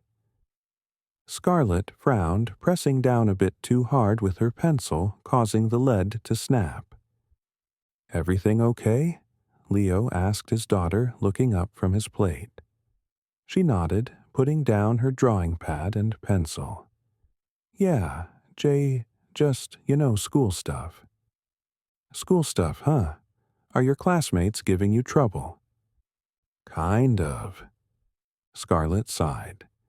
"I had one of my art pieces displayed recently, and brows furrowed. She rubbed her hands over her knees. I think it's haunted." "So, what exactly did you draw?" Leo sat upright in his chair, looking his daughter, who met his gaze. "Baba Yaga. I remembered when you used to tell me stories about her like the ones you were told growing up. Since then, weird things have been happening with it. My classmates started calling me a witch." She told him, worried he would get upset, but he kept his composure, nodding and listening. "Would you like me to go talk to your teachers or the principal about this?" Scarlett shook her head. "Nah, it should pass. I'm sure they will get over it eventually." Leo hoped that it would too. Kids can be cruel to each other, and even push those they bully to take their own lives, and that was something he didn't want to happen to her. "Thanks for dinner." Scarlett smiled and stood with her empty plate, placing it inside the sink. She excused herself and went to her room, leaving behind her drawing pad. As he cleaned up the kitchen, he noticed Scarlett's drawing pad. Opened on a page that looked like a rough sketch of an old woman leaning on a cane, her eyes focused on something off in the distance. He picked it up and flipped through it, seeing not one but multiple rough drafts of the same woman, and on the very last page was scribbled writing. "She's watching me, and everywhere I go, I see her. What do I do? Who can I talk to? Would anyone even believe me if I told them?" Leo's heart thumped in his chest as he closed the drawing pad. "It's just a drawing. No need to jump to conclusions or worked up over nothing," he told himself. Making his way upstairs, he knocked on Scarlett's door. "You left your drawing pad on the table." When he was met with silence, Leo placed the drawing pad on a table outside the bedroom door. Sometime during the night, a scream woke Leo up from his sleep. Parental instincts kicking in, he leapt out of bed and ran to Scarlett's room, swinging the door open. Flipping the light switch on, he looked around the room, not seeing his daughter anywhere. "Scarlett! Sweet pea, where are you?" His voice was panicked as he looked all around the room, not finding her. She wasn't the type to run away. So where could she have gone? As he was about to investigate the rest of the house, his foot bumped against something on the floor. It was Scarlett's iPad, the screen still turned on. He picked it up, his eyes widening at what was there. A drawing of Baba Yaga and his daughter standing across from each other. The old woman handing Scarlett something that he couldn't identify. Why had his daughter been taken? What would become of her? After reporting Scarlett missing to the police, they did their investigation, coming up with no evidence of her disappearance. Therefore, it was just written off as a runaway teen, and missing posters were distributed in the area. Some time had passed, and Leo engrossed himself into his work to get his mind off things. Checking his emails for clients, he came across an article that was sent to him. Recently, a string of missing teens from Lone Oak Middle School has gone viral. As parents have said when checking on their children at night, they walk into empty bedrooms with only a pool of blood left on their beds. Some believe this might be a suicide pact, while others think that it's a kidnapping by an unknown individual. Leo leaned back in his chair, staring at the article in disbelief. First, it was Scarlett, and now more kids from her school were disappearing. Could it be the ones who had bullied his daughter? Looking up at the drawing on his office wall, the one his daughter had displayed for the drawing contest shifted and morphed, taking the shape of Scarlett herself, a content smile on her face. I was 18 at the time. I just graduated high school, and what was probably a really exciting and memorable time for most people was a stressful race against time for me. You see, my dad was very traditional. If I were going to be living in his house after high school, even just over the summer between graduation and college, I needed a job. If not, I was freeloading, and he swore with an adamance I certainly didn't care to test that I'd be out on the street if I was unemployed for long. I'd had months of preparation, hell, years, really. This entire time I could have been looking. He certainly hadn't waited until now to clue me in on the terms of living with him after high school. But I just wasn't the type to care that much about anything until I was days from a deadline. Finding a job back then wasn't easy. I'd dyed my hair green, and my nose and lips were pierced, not to mention the gauges and the shitty stick and poke snake on my forearm that my 16-year-old self had afflicted upon me. Case in point, I wasn't getting hired most places, and being that I had about a week at the time left to figure it all out, like usual, I was in a mad scramble to line something up before facing the consequences. But then, as if some morbid miracle, a cop got shot and killed on 84th Avenue pretty close to the pass and Go Out There, and an opening for the night shift position appeared not long after. The Pass and Go and 84th Avenue as a whole had a pretty bad reputation. See, 84th was one of the only roads in town still unpaved at parts, namely the north end shortly after the Pass and Go. And it wound along a pretty deep drainage ditch where no guardrails had ever been built, even after decades of complaints. There was a particularly tight bend up the road where a lot of drunk drivers and speeding teens learned that they were not, in fact, invincible, some of them even taking that lesson to the grave with them, and the lack of streetlights just made it all the more dangerous. But those were just the logical concerns. In a tiny town like mine, people are bored enough to run with sensational bullshit, and so 84th could never just be a dangerous road with poor construction and lack of safety measures to blame, but was instead cursed and haunted. People died there so often not because it was just a hazardous roadway, but because it was bloodthirsty, evil. People's reception went out on the road not because it was essentially the furthest you could be from town, but because some malicious entity wanted you isolated. You get it. The woods beyond the ditch were even worse. On 3 occasions since the turn of the century, bodies were found out there, 1 a suicide, and 2 in shallow graves. And in a town as small as mine had been, that's a pretty sizable number. For a criminal, though, it only made sense to bury them there. Again, this place was basically abandoned and totally secluded. Really, the only other people that far northwest of town were the wagies at the pass and go, and they weren't getting paid enough to be on the lookout for anything. Not to mention, they had their own weirdness to deal with. All sorts of strange and illegal activities happened in that pothole-ridden parking lot, and why wouldn't it? That place was the last beacon of humanity's presence in the town for miles, until you got to 90th Street, the main road shooting off from the highway. So anybody working there had enough going on at their own doorstep, and wouldn't be paying any attention to cars pulled off on the side of the road with mysteriously heavy duffel bags in the trunk. Suffice it to say, once the position opened, I was the only person in town out of options enough to drop off an application. And, wouldn't you know it, I was scheduled to start 2 days later. I picked it up quick. The job was easy, and though at first I was shadowing a guy that by all accounts could have been undead, I was left to my own devices a week later. To be honest, I actually kind of liked the job at first.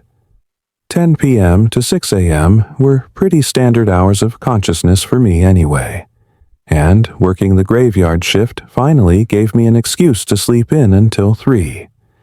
It was dead most nights. Sometimes, and I'm not exaggerating, I literally didn't see a single customer. And other nights, the goofiness of my interactions with various druggies kept things interesting. But those kinds of nights aren't what this story is about. The first time I remember being pretty confused was only 2 weeks after I'd started the job. I was pretty stoned at the time, so I tensed up when I saw a cop walking toward the door, but I wasn't complacent enough to blaze it before work without eye drops for fear of these exact situations. Not so much worried about getting arrested, but about what my dad would do to me. I also had a little bit of a heads-up in the form of a faulty open sign in the window. The neon would pretty often flicker or dim for some reason when people were coming up to the door. Really couldn't tell you why it happened, but when I was totally fucking off behind the counter, it was my cue to act natural for a minute. And, since a bunch of random bullshit was stacked up on the side of the counter to my left, facing the parking lot and the pumps, I couldn't ever see out the windows unless I was actively looking over it. So needless to say, whatever was wrong with that sign certainly wasn't something I was going to try and get fixed. When the cop walked in, I sort of leaned back as casually as possible and tried to make small talk with him so his mind wouldn't wander anywhere else. "See any crazies?" I inquired. "Not yet," he answered, perusing the energy drinks like a selection of fine wines. He sounded pretty bored, and I hoped that that wasn't an indication that he was looking for something to do. "Well, lucky you," I chuckled. "Can't say the same myself." "Yeah?" He settled on a sugar-free monster. He walked over to the counter, and I remember thinking he was either a new guy or one of those officers that just never stopped being motivated, going off his short hair and fresh fade. Though, judging off how young he looked, definitely early 20s, I was going with the former.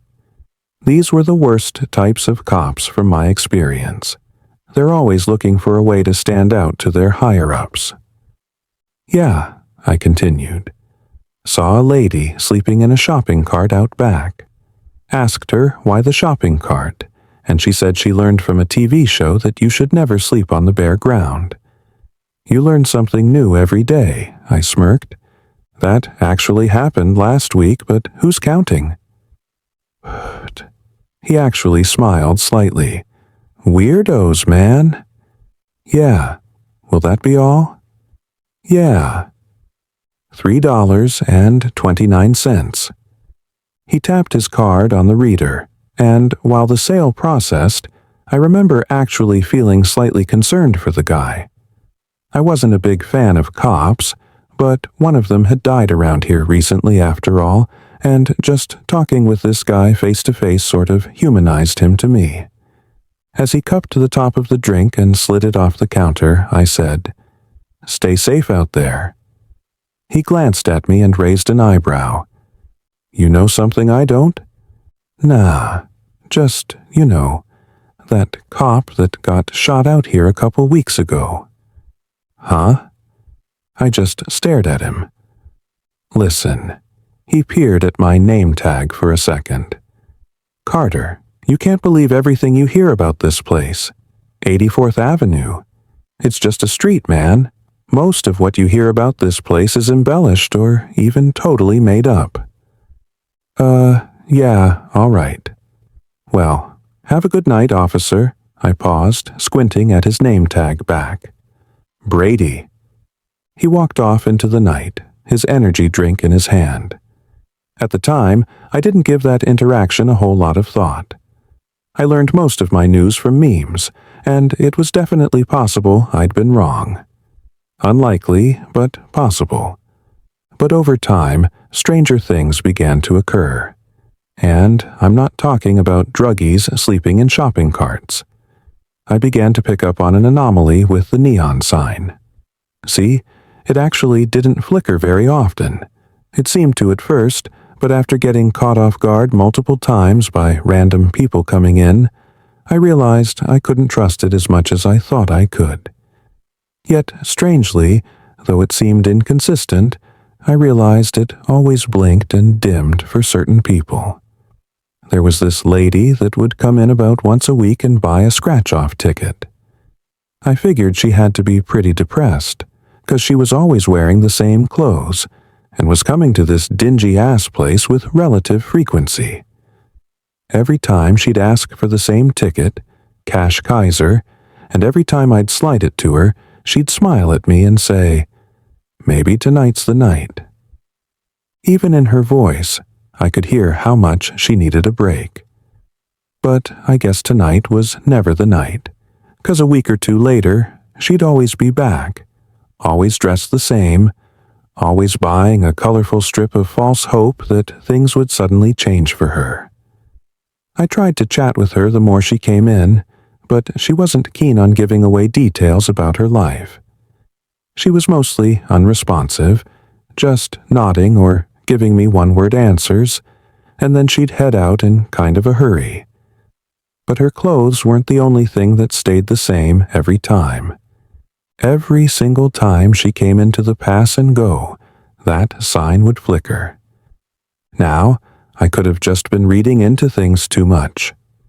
I wondered if the sign was ultimately connected to a wire through the ground, maybe, and maybe certain people were stepping over it, and those people just kind of came in the same way every time. I didn't really know. I'm not an electrician. But the sort of Groundhog Day that transpired every time she stopped by really did intrigue me. Then, one night in early July, I had another curious experience. I was listening to some podcast about ayahuasca and contemplating if I'd ever take the plunge when the green flicker of my inconsistent early warning system caught my attention. And when my eyes trailed from the neon sign and over the merchandise on the counter to the pumps out in the dark beyond, I saw a guy pumping gas into his truck, probably in his mid-30s. He had this really gruff look on his face, but I wouldn't have paid it much mind except for the fact someone was with him, a girl about my age. While he was by the pump, she was heading into the store. She had black hair down to about her shoulders, and these big brown eyes. Her skin was kind of pale, like she probably didn't get out much, and she wore skinny jeans and a gray top. As soon as I noticed her approaching, I stepped back from the window.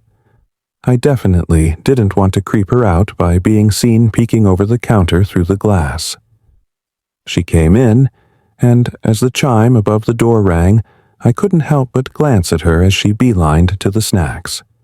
She was cute, and I was considering flirting with her at first, but then I glanced over the counter again at the guy in the parking lot, presuming him to be her big brother or dad or something. I didn't want to piss him off, so I decided to keep it casual. She was over by the coolers on the back wall the next time I found her, not looking my direction while she scanned our selection of sports drinks. Then she grabbed a red Gatorade and came walking up to the front. She put the drink and a bag of classic Lay's on the counter, and when I noticed it was almost 4 a.m, I couldn't help but inquire, "What's got you out so late?" I was scanning the items with muscle memory, my eyes meeting hers after she glanced at the counter for a second, as if considering a response. "Nothing really." "Big bro." I flicked my eyes to the guy in the parking lot, and at this her nose wrinkled. "Ew. No." I thought that was a strange response. "Ew," I asked as the total popped up on the screen. "It's gross to have a brother?" "It's gross to kiss your brother." She smiled flatly, and I didn't want to seem creepy, but I couldn't help but get on the tip of my toes for a second and peek at him again.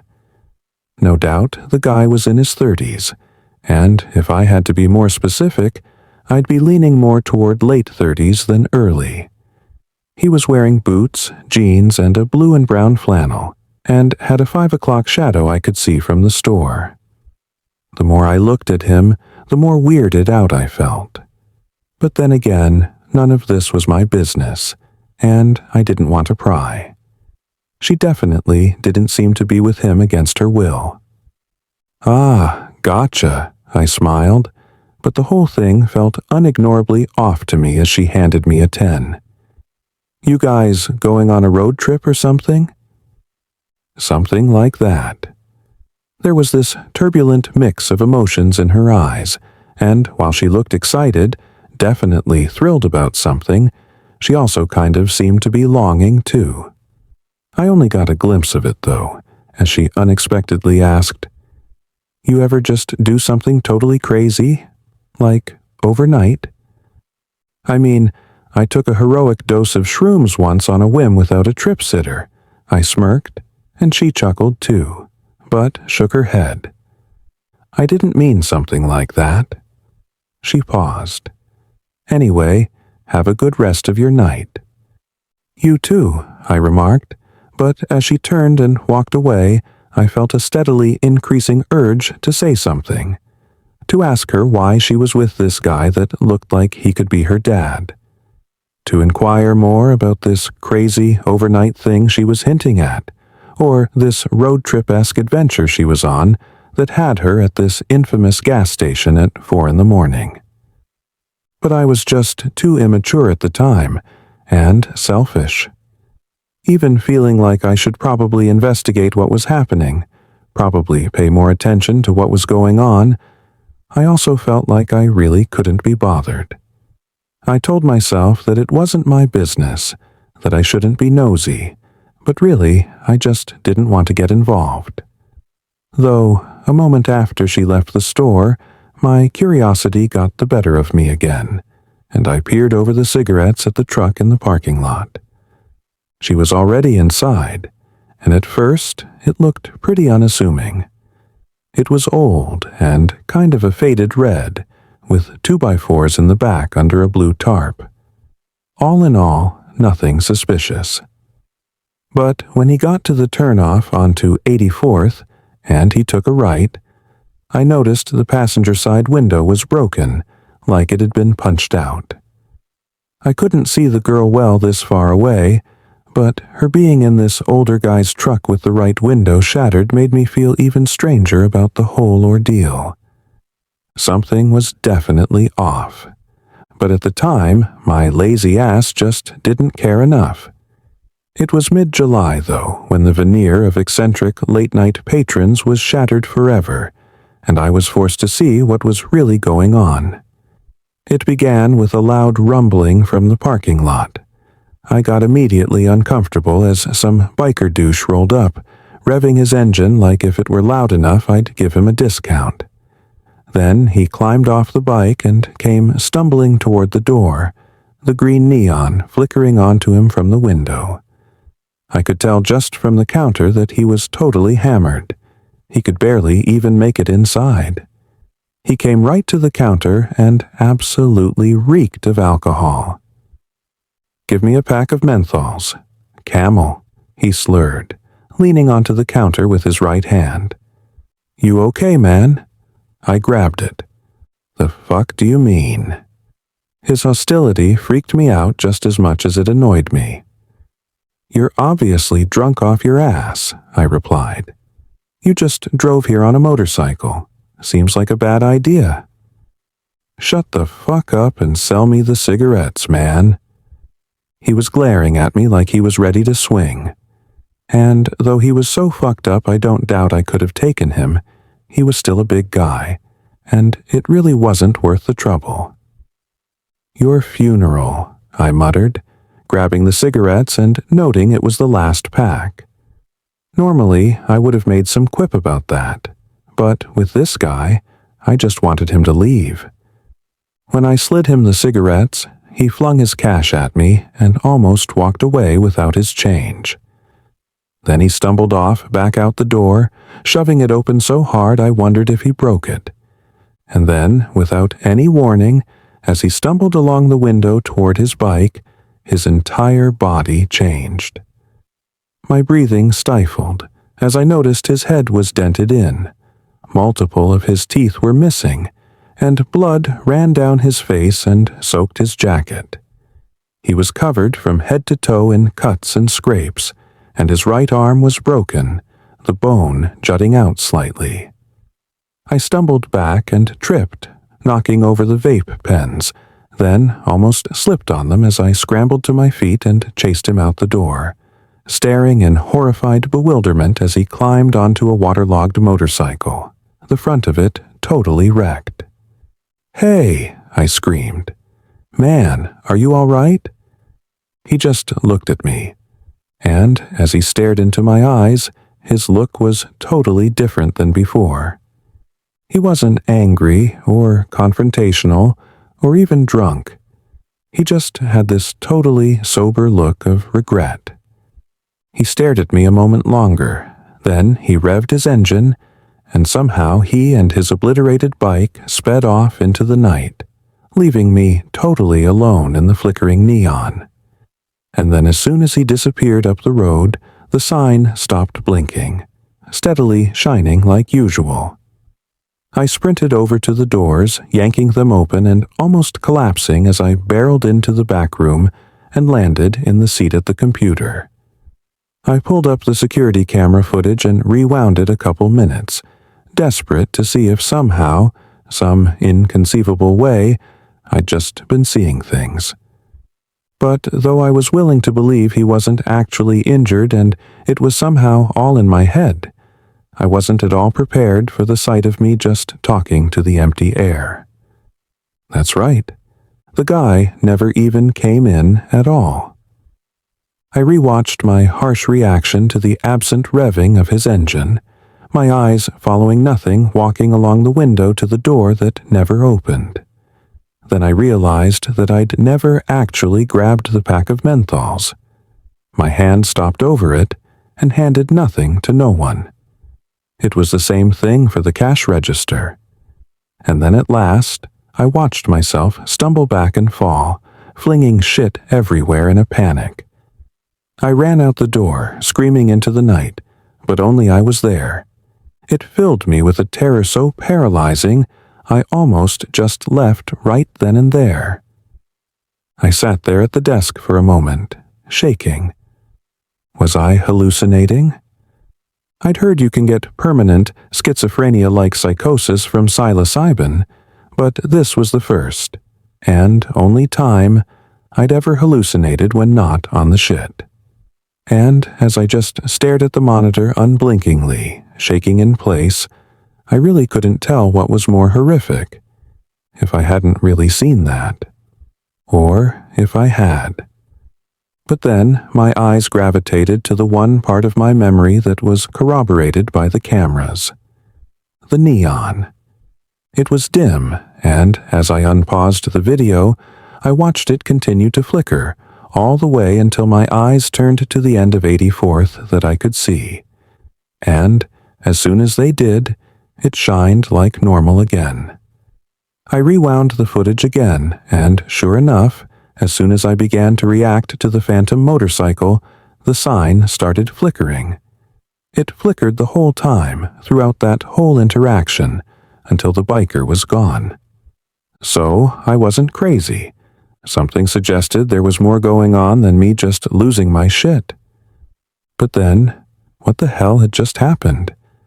I didn't even go back to the front as I began racking my mind for all the other times the sign had flickered. And instantly, I recalled the scratch-off lady. I quickly Googled 84th Avenue deaths, thinking that maybe I could identify some of these people. But the first thing that came up was the police officer shooting. Then my jaw dropped as I stared into the memorialized eyes of Officer Brady. I could barely sit still as his eyes looked back at me from the computer screen. The same officer I had spoken to just a month ago, who didn't know about any officer shootings in the area, because he was the officer that would be shot. I kept looking, and before long, I found the scratch-off lady. She was some lonely, divorced woman that committed suicide in the woods a couple miles north of here in 2011. And the biker had crashed into the ditch right off the bend 3 years ago. One of many drunk drivers that didn't react to the turn in time and went face first into the canal. I screamed as the chime above the door sounded, and I heard someone spin around at the front of the store, startled by my reaction. I scrambled to my feet and walked up front, freezing as my eyes met those of Officer Brady's, glinting in the flickering neon. "You good?" He seemed to be both concerned and frustrated. I just stared at him, totally unable to speak. "Yeah." "You on something?" He peered. "No." He looked at me a little longer, but then he walked his immortalized path through the gas station, his gaze drifting over the cooler of energy drinks. I couldn't help but stare right at him, utterly wordless as he moved in almost the exact same way as he had back in June, at last grabbing that same sugar-free monster. Then he walked to the counter, and my hands were shaking as I took the drink from him. "Hey," he looked at me. "You all right?" I stared into the eyes of the dead man. "Personal stuff." "Is something going on?" "Looked like you were looking at the security camera footage when I came in," he noted, and I listened in silence. "If someone's prowling around here, I could investigate." I wanted to address what was really happening, to pick his mind and see if he was really unaware that he was dead, or if he was just haunting this place, and all of this was an act. Then I began to wonder if maybe this was some kind of time machine, if I could warn him about what was bound to happen to him and prevent him from dying in the first place. But as I recalled the biker's corpse mounting his waterlogged Harley, I came to the conclusion that nothing I said to this visage of the officer was going to save his life. And, I further waged, as soon as he walked out that door, he'd be a corpse too. "You there?" He waved his hand in front of my face. "Talk to me, kid. You look like you've seen a ghost." I almost laughed. "Yeah, I'm fine." I slid him his drink. "You gonna tell me the total?" "It's free tonight. On me. Have a good one, Officer Brady." He blinked. He stood there for a moment as if considering investigating the gas station regardless of my cooperation, trying to get to the bottom of my unusual behavior. And maybe in life he would have. But his fateful march to the street where his life would be taken from him seemed programmed to resume as he suddenly turned and walked out the door, just like he had the last time back in June, taking his energy drink with him. I followed him outside, standing beneath the fluctuating sign as my eyes fell onto the exit wounds in his back, the red streaks oozing from the holes in his uniform. I felt like I could cry at the sight of it. I walked back inside and had made my mind up to quit then and there. I wrote up a note and left it in the manager's office. Then I locked the place up and left the key under the propane cylinder exchange out front, about to text my morning relief where the key was when I froze. I remembered the girl with black hair and big brown eyes. The neon sign that I had once thought of as my early warning customer alert, and now understood to be some kind of paranormal detection radar, had flickered with her entrance too, just like it had for the biker and the scratch-off lady and Officer Brady. In that moment, I became weirdly consumed with this desire to know what had happened to her. Maybe it was because I found her cute, or maybe it was because even in the moment that night, something felt horribly off. But for some reason or another, I became totally invested in figuring out what had happened to her, to the point that I decided to unlock the store and stick around. I went back to the computer, but for some reason, though I was able to find information about other people that had died in the area, some of whom I'd even seen walk into this gas station's very doors in the middle of the night, I was completely unable to find her. And it really ate at me. I went back to the front at some point around 5 a.m., but still I was just searching on my phone for the girl, though by the time my relief came in at 6 a.m., I still hadn't found shit. And that was my obsession for the next couple days. When I'd exhausted every article about deaths on 84th, I began to wonder if anyone even knew she was dead. So I searched local missing persons, and I looked into all of them, but still, none of them were this girl. It haunted me for days. I began reliving as much of that night as I could, trying to recall every single detail. I could remember her hinting that the guy she was with was her boyfriend, which even then was a red flag. But now, as I remembered that older guy in the parking lot pumping gas in the dark, it filled me with dread. I didn't get that good of a look at him.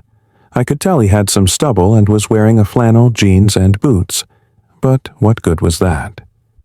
As for his truck, I wasn't sure exactly what make or model it was, just that it was red and looked old. I could only assume the punched-out glass was like the biker's motorcycle, something that had taken place after the girl's death, or more likely during. Then I remembered her asking me if I had ever done something crazy and overnight. And, as I mulled over the words for hours, sitting on the back porch, smoking a bowl as the sun set before my shift, I ruminated on all the possibilities such a vague statement could mean. But then, when I remembered her saying she was on something like a road trip, it started to click. The guy she was with, her boyfriend, must have been taking her off somewhere, probably far from her home. Maybe they'd been talking online, probably in secret, 'cause no parent would let their kid date a grown-ass man like that, and she seemed to be about 18 like myself. Maybe he'd driven to where she lived, and this big, crazy overnight decision she made was climbing into this stranger's vehicle that she'd been tricked into thinking was safe, driving with him for God knows how long as he took her to God knows where. And then they stopped at the pass and go on 84th Avenue for gas. At first, that part didn't make sense to me. Yeah, this place was a couple miles south of 90th Street, which came right off the highway, but why wouldn't he stop for gas at one of the many gas stations out there closer to the interstate? Though, the more I thought about it, the more I started to piece it together. If this guy really was from out of state and was trying to get her back to his place undetected, it made sense he didn't pull right off the highway to the nearest gas station where cops could be combing through camera footage. Instead, he drove off to the most secluded road in the whole town, 84th Avenue. I started to feel overwhelmed. I had nothing to go off of to narrow my search, really, and for all I knew, I'd have to look at missing persons listings for people in every surrounding state, and maybe even farther than that. I mean, it was just impossible. But at last, saying a prayer to whoever was listening, I typed in the vaguest string of clues I had. Missing girl brown eyes, black hair, red truck. And then I scrolled and scrolled and scrolled. I searched it first in various counties in Iowa. Maybe she was just from a lower part of the state. But when that didn't yield anything, I searched the same sentence with counties in Missouri at the end, and then Kansas, and then Nebraska. And then, after over an hour of looking, my heart skipped a beat. I saw those big brown eyes looking back at me through my cell phone screen. I clicked on the news article, and there, in her missing persons listing, was unmistakably the girl's face, just like the one in the gas station. I immediately read the article, like it was some sort of divine revelation. Her name was Amber Wicker. She would have just turned 18. In fact, her birthday was only 2 months ago, but her disappearance was 4 months ago, which meant that on the night that she'd actually stepped into the gas station and not the memory I had cohabitated, she was only 17, making the whole thing even more disturbing to me. She was last seen on her front door's Ring camera, climbing into a red truck parked across the street almost totally out of frame. But even in the glimpse of it available in the video, I could tell it was the same one when I saw the 2x4s and blue tarp. My stomach sank as I watched Amber hurry down the driveway, looking once over her shoulder to the safety of the house she was abandoning, then reaching the truck and climbing into the passenger seat before it took off up the road. I leaned back in the chair, letting out a beleaguered sigh. So Amber Wicker was her name, and as far as the police knew, she was missing. But I knew she was dead. After all, every customer that had walked in beneath the flickering sign had been a corpse, and as much as I wanted to believe otherwise, I assumed her case wasn't any different. So, as much as I wanted to stop working at that place, as much as it bothered me to see those ghosts walking the faded paths of their memories through the purgatory that was the pass and go off 84th Avenue, I had to stay. I had to wait until Amber came back, so I could gather enough evidence to give to police. After all, though some of the dead only came in once, like the biker, others had come in twice, like Officer Brady, and even others had come in on almost a weekly basis like the scratch-off lady. Eventually, I hoped she would come back. And so, the rest of July, I picked up more night shifts, desperately wanting to be there the night she hopefully returned. I also chatted with Justin, the guy who I'd shadowed and who worked nights when I was off, but his brain seemed constantly fried on something, and if he'd had any paranormal experiences, he hadn't noticed. I asked him about the sign flickering, and he said it did that on occasion, so I knew he'd seen at least some ghosts, but when I asked him about Amber, he wasn't sure if he'd seen her or not. Needless to say, I wasn't getting anything useful out of him. I asked him to just keep his eyes open for her, and if he saw her, to note the license plate of the truck by the pump. You'd think such a strange request would raise an eyebrow, but he was so zombified on whatever the hell it was he was abusing in his off time that he just said, "Sure." In the weeks after I'd pinned down Amber's true identity, I began to research her a bit. I could only find 2 articles about her.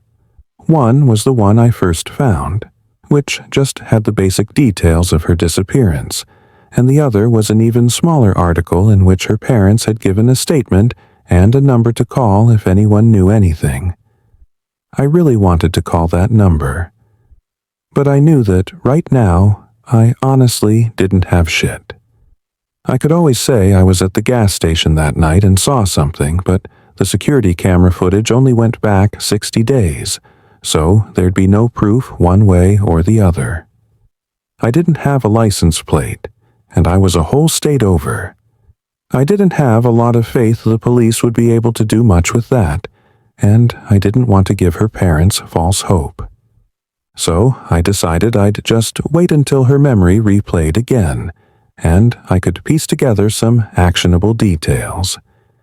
In the meantime, the more I searched her, I was at last able to find some of her socials, but her Instagram was private, and her Twitter was inactive for years.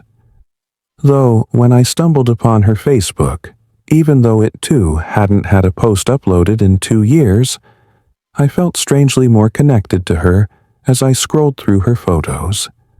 This immortal anthology of a dead girl's time on Earth, floating in cyberspace for anyone to find, and sharing her memories from before her life was prematurely snuffed out. I found pictures of her laughing with her friends, smiling at a dance, blowing out birthday candles. I saw random posts ranging from her excitedly proclaiming she'd gotten her learner's permit to complaining about failing some biology test. All these moments of this girl's life, both significant and insignificant, were here forever. Memories accessible to anyone that cared to find them. And really, her appearance at the gas station wasn't much different. Though that memory was supernatural, unfolding in real time over a real place, it was, in essence, the same, just some moment of her existence that unaffiliated people such as myself were able to witness. Though whether or not I had been the one to see it for a reason, or my witnessing of it was just as inconsequential and random as me scrolling through her Facebook page, I felt that I was a part of this girl's story now, and it was my duty to help her however I could.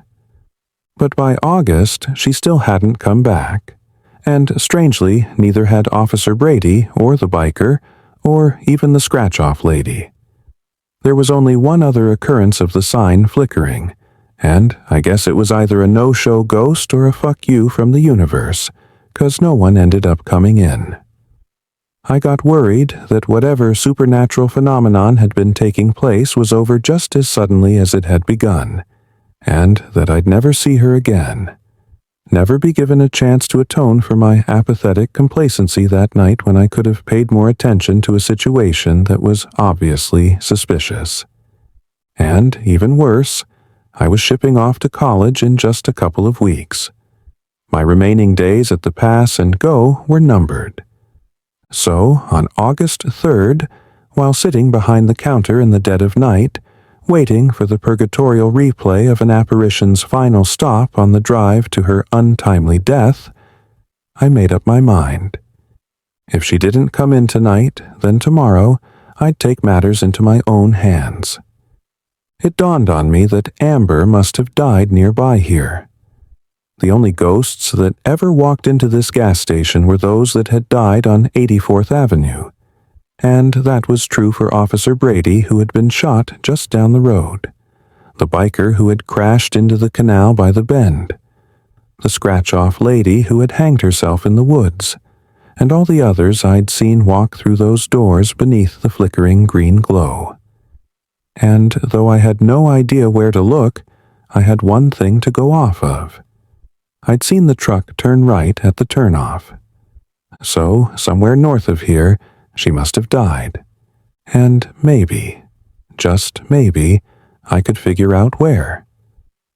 By morning, I still hadn't seen her, or any ghost for that matter, and after chatting with Tegan, my morning relief, I walked out to my car.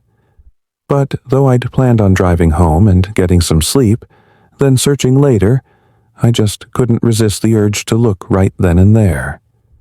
And so, in my pass-and-go uniform and all, I walked over to the turnoff where I'd seen that phantom truck head right, and then did the same, walking north up the road. The sun was just barely rising over the trees, and I couldn't remember the last time I'd appreciated a sunrise. Usually, I sped home, trying to beat the sunlight to my room where I could shut my blackout curtains and crash as if it were still night. Then I'd wake up at 3 or 4 in the afternoon.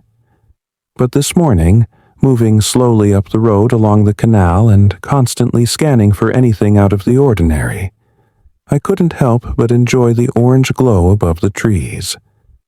By the time I'd walked about 2 miles, the sun was fully above the horizon, and cars were starting to sparingly appear on 84th, though admittedly not many, as this wasn't the most direct route to anywhere in town except the pass and go. I'd already passed the infamous bend, and even felt obligated to pause there a moment before the canal, sort of waiting in reverent silence as I remembered the stare that Biker had given me, the regret permeating his eyes. By now, though, it could no longer be considered a canal. It was a drainage ditch at best, a muddy, shallow dip off the road, and beyond it was the forest. But then, in my steady scan of the ground in front of me, I noticed something twinkling. I crouched, looking down at small shards of glass on the pavement. Almost like a vision, my mind seemed to play out this simulation, and I was staring at the man as he and Amber argued. He lost his temper and slammed her head into the window, shattering it. I noticed more twinkling coming from the grass before the ditch, and I could almost hear the sound of his boots scraping the asphalt as he kicked the glass off down the hill, trying to cover up anything that had happened. Then I noticed something yellow peeking out of the mud. I stepped down into the ditch, grabbing the corner of the plastic and pulling it out of its muddy tomb.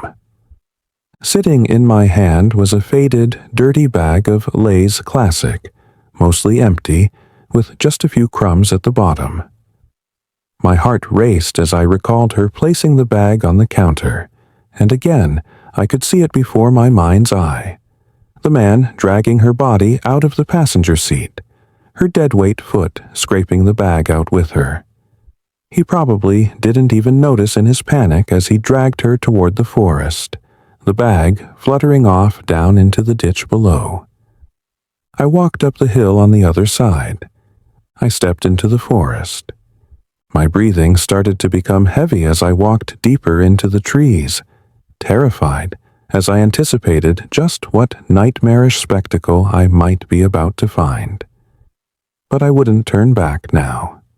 And as the afterimage of Amber's conflicted eyes appeared in my mind again, I resolved to find where she was buried so I could finally give her parents peace.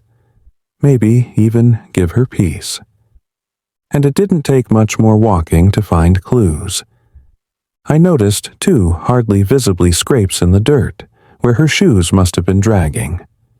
I carefully followed them, stepping off toward a cluster of trees as they suddenly turned, at last freezing before what I could immediately ascertain was a shallow grave. The grass all around it was undisturbed, but here, in just this plot, was a clump of uneven earth. Some grass and leaves had been precariously scattered on top in the man's frantic attempt to conceal it, but it wasn't convincing. And as I crouched before the plot, my heart began to thump out of my chest. But I gulped and steeled myself, knowing I had to see this all the way through for Amber. I wished I had a shovel, but with nothing else I just dug with my hands, scraping the dirt away and trying not to consider the possibility of my fingers abruptly touching her corpse. I jerked as I felt something that wasn't soil.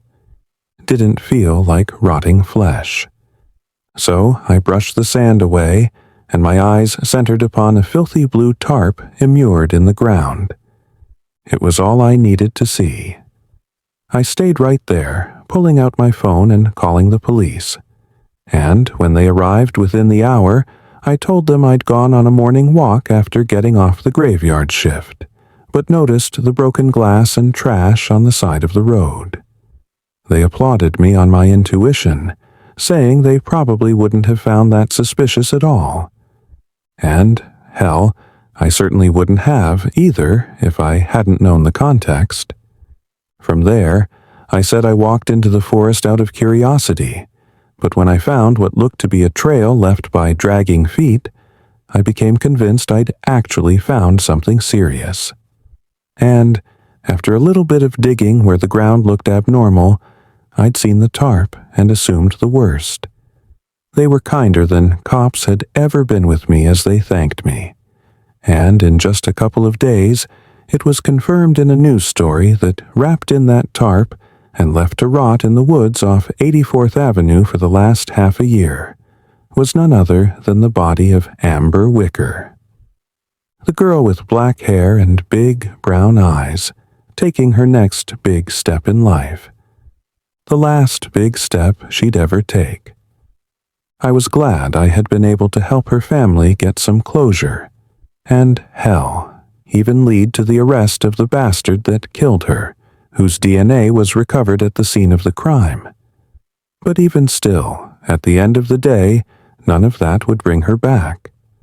I just felt hollow. Finding her body, providing her parents whatever relief they could find, and putting that monster in jail still wouldn't bring that innocent, naive girl back to life. And, as I listened to a podcast on the graveyard shift on my last night of work at the Pass and Go, 4 days before I'd be heading off to college, I found myself constantly distracted thinking about that. But slowly I got my mind off things, paying more attention to the podcast and starting to stare off into space at last, the shift beginning to fly by. Until just after 4 in the morning. I gasped as the neon sign flickered. I darted over to the side of the counter and peered over the cigarettes. I'll never be able to describe the feeling in my chest at the sight of that old red truck. And though I felt ice in my veins at the afterimage of Amber's killer pumping gas in the dark, when I found her walking to the front of the store, all that remained in my heart was an overwhelming longing, an inconsolable despair. She walked into the store, the chime on the ceiling ringing as she headed right over to the snacks. I stared at her undamaged body, her clean black hair, her innocent big brown eyes. I became emotional at the sight of it, trying desperately not to cry. She grabbed the bag of Lay's. Then she walked over to the sports drinks and I leaned against the counter, my chin in my palm as I gazed at this specter, retracing the final moments of her life, none the wiser to the horrible demise awaiting her 2 miles away. She grabbed a red Gatorade, then walked over to me, and I felt breathless as she approached, unsure of what I'd even say. "Whoa, you all right?" She looked at me, and I must have been hiding how I felt even worse than I realized. "Yeah, I'm fine," I lied, scanning the items like a robot. I cleared my throat. "What brings you out here this late?" "Nothing really." The total came up on the screen. "Big brother?" I limply asked, nudging my head toward the heartless man in the dark. "Ew, no. It's gross to have a brother." I must have asked the question differently this time, 'cause she stared deeper at me, asking again, "You sure you're okay, dude?" God, I wanted so badly to tell her to run, to just get the fuck out of here, to not ever go near that man again. I wanted to tell her that she was about to die, that he was her murderer, that these were the very final minutes of her life. But this was not a time machine. It was no different than that Facebook page from years ago, just a memory inexplicably suspended in time, just a brief expression of her existence that was as ephemeral an experience as her time on Earth, and nothing more. "Can I ask you something?" She raised an eyebrow. "Sure. Have you ever done something totally crazy, just overnight?" She blinked wildly, visibly taken aback by the words. "Yeah, actually," she murmured. "Yeah, I have. Why do you ask?" I shrugged. "No reason." "What about you?" "Yeah, I did once. I had this weird inkling to follow a trail into the woods, and I found a body. Called the police and reported it." "Creepy," she remarked. I let out a long sigh, handing her the stuff. "Hey, this is on me tonight. All right?" "Oh, sure. How come?" "You just look like a friend of mine." I smiled hollowly. "A friend I haven't seen in a while. Anyway, it's my treat." "Well, all right. Thanks." She took her unceremonious last meal, then turned over to the door, walking toward the oscillating neon. "Have a good rest of your night, Carter." She glanced at my name tag, smiling slightly at me. It broke my heart. "You too, Amber." "Huh?" "I said you too." She stood there a moment, as if debating whether or not she'd heard me right the first time. Then she turned around and walked outside. But I couldn't just sit there, and before I knew it, I was running around the counter, shoving the doors open and stepping outside. I bit my tongue at the gash on the back of her head, the blood dripping down her hair and onto the back of her top. I had guessed that that had been the cause of her death, but evidently I was wrong. Because as she turned back toward me, I found her blue face and the purplish bruising of a seatbelt around her neck. Her clothes were covered in dirt and blood, and the Lay's bag was empty and faded, mud clumped all over it. The bottle of Gatorade was halfway empty. I trembled as I found her teary gaze, the desperation and regret staining her painfully cognizant big brown eyes, not innocent anymore. "Thank you," she whispered. I couldn't possibly muster a response, and then Amber turned, the afterimage of her corpse climbing into the passenger side door of her murderer's truck. I remained frozen in place, my eyes following every last fleeting second of Amber's existence as the taillights glowed and the engine hummed. Then the truck pulled off, pausing at the turnoff. And then, as it pulled away, turning right on 84th Avenue and heading to her shallow grave, the neon of the sign stopped flickering, leaving me standing there alone again in silence.